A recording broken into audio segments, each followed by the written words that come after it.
السلام عليكم ورحمة الله وبركاته. ازيكم يا حبايب قلبي؟ عاملين ايه؟ يا رب تكونوا بخير وفي احسن حال. برحب بكم من مطبخ ام انس، يا رب اكون عند حسن ظنكم وعجبكم. وصفاتنا دايما مع بعض اقتصادية كده وسهلة وجميلة، موجودة في اي بيت مكوناتها. تعالوا نشوف الوصفة بتاعتنا النهاردة، سهلة جدا وجميلة. كان عندي شوية فراخ كده مربياهم ونضفتهم يعني وكده، وجهزتهم في الفريزر، وقطعت منهم البانيه والستريبس، وقطعت منهم كمان الوراك والصدور. يعني عملتهم كده على جميع اشكال والوان كده، طبخات متنوعة. ومعايا حبايب قلبي الكبات والقوانص بتاعتهم بقى. ما بحبش ان انا اطبخها مع الشوربة وكده، يعني مش بتتاكل، بتفضل بقى كده وبتترمى في الاخر. فبحبها جدا جدا جدا. مش قادرين طبعا نجيب الكبدة اللي هي الطازة اللي هي غالية. نعمل بقى شوية كبدة بالقوانص والكبايت بتاعتنا ديت بطريقة سهلة جدا وجميلة. وما شاء الله مسكت الكبايت والقوانص بتاعتي، غسلتها غسلة نظيفة وجميلة كده ونضفتها كويس. وبدأت بقى ان انا اجيبها كده معايا. وكمان القلوب اللي هي بتبقى مع الكبدة والقنصة ديت برضو غسلتها كويس، وبخل بقى وملح وليمون ودقيق، واللازم منه بقى اللي احنا عارفينه الخليط الجميل بتاعنا كده، اللي بيخلي الفراخ معانا او اللحوم عامة يعني تنظيفها يكون تمام. في الوقت ده حبايب قلبي زي ما انتم شايفين كده الكبدة بتاعتي متنضفة كويس جدا. والقوانص كمان مسكتها بقى قطعتها كويس كده.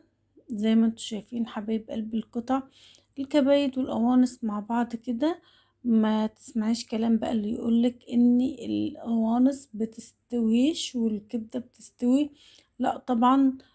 احنا هنعملها بطريقة سهلة جدا وبطريقة، بصي بقى هوريلك الكبدة بتاعتنا.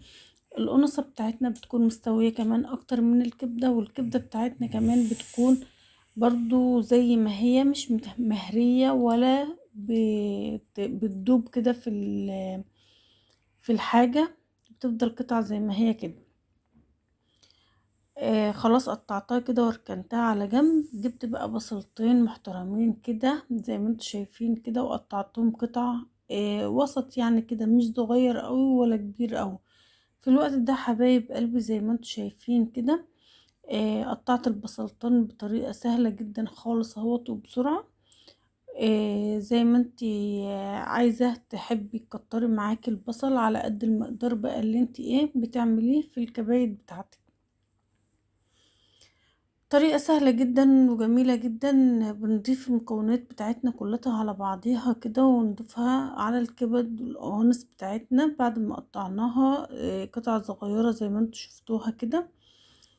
ونبدأ بقى حبايب قلبي ان احنا نضيف لها بقية المكونات بتاعتها، وهي يعني البصل اللي احنا قطعناه دوت. وهجيب كمان معايا كده قرن من الفلفل الاحمر، وقرنين من الفلفل الاخضر مثلا. عايزه تحب شطه سبايسي حراقه حاميه يعني مفيش مشكله، بس الصراحه انا معايا اولاد وكده فبستكفي بس بحته صغيره كده يعني، مش بحط كتير. في الوقت ده حبايب قلبي بقى البصل اتقطع زي ما انتوا شفتوا كده، والكبد والقوانص اتقطعت. باخد بقى نص الفلفل الاحمر دوت عشان كبير يعني، بحوش منه بقى الحتة اللي بتبقى مستخبية في تحت ديت. وابدأ بقى ان انا اقطعه شرايح رفيعة جدا او قطع صغيرة كده. يعني هي بتكون حاجة بس كده مع الفلفل الاخضر بيخلي لونه جميل كده. الفلفل الاخضر طبعا يعني مش اختياري، لا اجباري، بيخلي الوصفة بتاعتنا طعمها جميل وتحفة. ده بقى نص قرن فلفل سبايسي كده، اخدت منه قطعة صغيرة بس كده، عشان زي ما قلت لكم حبايب قلبي معايا اطفال يعني وكده، وهياكلوا من الاكل معانا. فما بحبش اكتر السبايس فيها علشان بيتعبوا ومش بيرضوا ياكلوا الاكل، يعني بيسيبوه يقولوا حراق يا ماما وكده ويسيبوه. فحبيتش اكتر منه.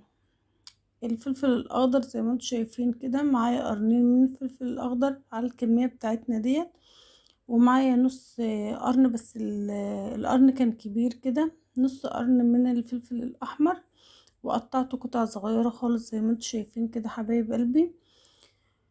بضيفهم بقى كل المكونات ديت على بعضها كده، بنضيفها على بعض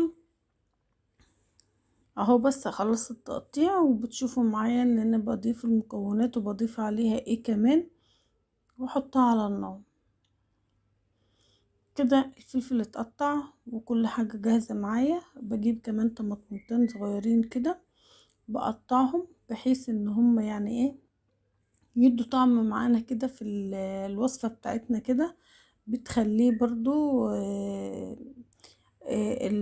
الوصفة. الطماطم ديت بتسيب المية بتاعتها وبتسوي الخضار ده كله، طبعا بيعمل معايا مية كده في الوصفة بتاعتنا، ويبدأ ان الوصفة بتاعتنا بتستوي في بعضها، مش بتحط عليها اي مية ولا اي سوائل خالص.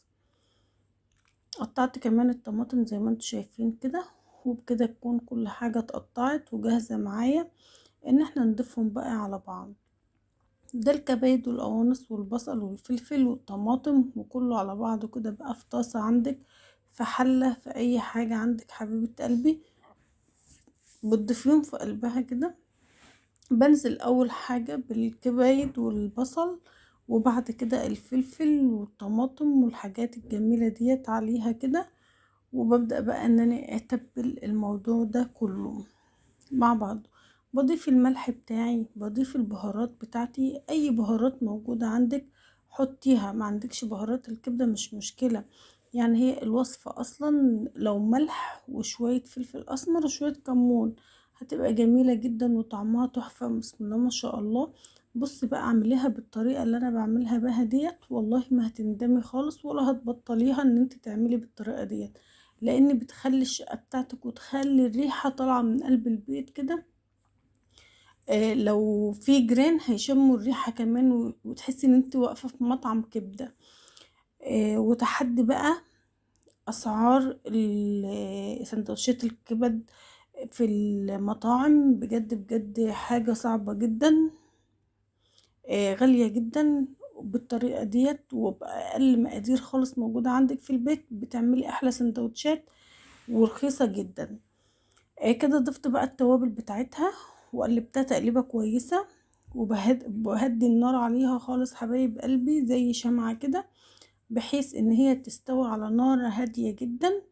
وطبعا الخضار بتاعنا كالبصل كالطماطم كالفلفل كل ده بينزل سوائل معايا. السوائل ديت على نار هادية خالص، شايفين عملت معايا مية ازاي، كل ده منزله الخضار بتاعنا مع الكبد والقوانص. بسيبه بقى على نار هادية خالص لحد ما بيستوي، وبيكون معايا بالمنظر الجميل اللي انتوا شايفينه دوت. وكده بتكون استوت معايا، وكل شوية طبعا كنت بقلبها لحد ما خلاص شربت المية بتاعتها نهائي، وكل ده على نار هادية. ودي قطعة القنصة زي ما انتوا شايفين كده مستوية ومهرية معانا خالص اهيت، بحيث ودي الكبدة متماسكة معايا كده، والقطعة لسه زي ما هي هيت ومستوية برضو. يعني القنص حبيبة قلبي استوت. الناس يعني بتقعد تتكلم وبتقول القوانص بتستوي اكتر من الكبدة، ماشي، بس في الوقت دوت احنا حاطين الحاجة كلها على بعضها، مسويناش القوانص في الاول، بحيث ان انا بهدي عليها النار خالص، وديت مع ديت بتكون استوت وادت لنا الطعم الجميل اللي احنا شايفينه دوت والمنظر الجميل دوت. وفي الوقت دوت حبايب قلبي حبيت بس ان انا اعزز اللون بس كده بمعلقة من الصلصة، يكون لونها بس كده معايا جميل كده. مش حابة ان انت تضيفي صلصة، مفيش اي مشكلة خالص، هي مستوية واخدة الطماطم والطعم بتاعها ومش محتاجة منك اي حاجة خالص. انا حطيتها بس زيادة كده. في الوقت ده حبايب قلبي بدأت ان انا بقى افضي الوصفة بتاعتنا الجميلة ديت في طبق، بحيث ان هي تبرد شوية عشان اقدر ان انا اعملها سندوتشات بقى للاولاد ونتغدى. وصفة تقدري تعمليها في الغدا، تقدري تعمليها للعشاء، تقدري تعمليها برضو في اللانش بوكس بتاع الاولاد. مفيش اي مشكلة خالص. يعني احنا لما بنكون في مشوار او بنكون برا وحابين ان احنا نجيب سندوتش كبدة، والله السندوتش حتى ما بيكونش فيه الكمية اللي هي متضافة في السندوتش اللي انتوا شايفينه دوت، وبتكون غالية جدا. فدلوقتي حبيبة قلبي مش مربية فراخ، مش قادرة تجيب الكبدة اللي هي الكبدة البلدي وكده. هاتي كبات وقوانص واعمليها بالطريقة ديت وفرحي بيتك واولادك، وما تسيبهمش محتاجين اي حاجة. اولادي حبوها جدا، ودايما اصلا احنا بنعملها لما بكون مربية فراخ عندنا، دايما بعمل الكبايد والقوانص بالطريقة ديت، لان احنا ما بنحبهاش في الشوربة الصراحة. ايه رأيكم بقى حبايب قلبي؟ عملت 5 سندوتشات ومعايا كمية كمان تعمل 5 واكتر كمان. وشوفوا بقى لو انا بشتريهم من بره هشتريهم بكام، و... ومش هيشبعوا كمان. شوية بقى كشانات جنبهم كده، شوية شيبسي، شوية خيار، طماطم، شوية مخلل، اي حاجة جميلة كده تفتح النفس. وبصوا بقى عنكم ما تشوفوا الا النور، بسم الله ما شاء الله، وصفة جميلة جدا. حطوا لايك للفيديو حبايب قلبي، اشتركوا في القناة عشان يوصلكم كل جديد وحاجات اقتصادية من مطبخ ام أنس. اتمنى تشرفوني دايما بكومنتاتكم الجميلة اللي بتبسطني وبتعجبني. بجد بحبكم في الله. ادعموني، انا طبعا مش هكبر الا بيكم مساعدتكم. ورأيكم بيفيدني. ايه رأيكم في وصفاتي؟ دايما مكملة معاكم وصفات الاقتصادية. حبايب قلبي في حفظ الرحمن، والسلام عليكم ورحمة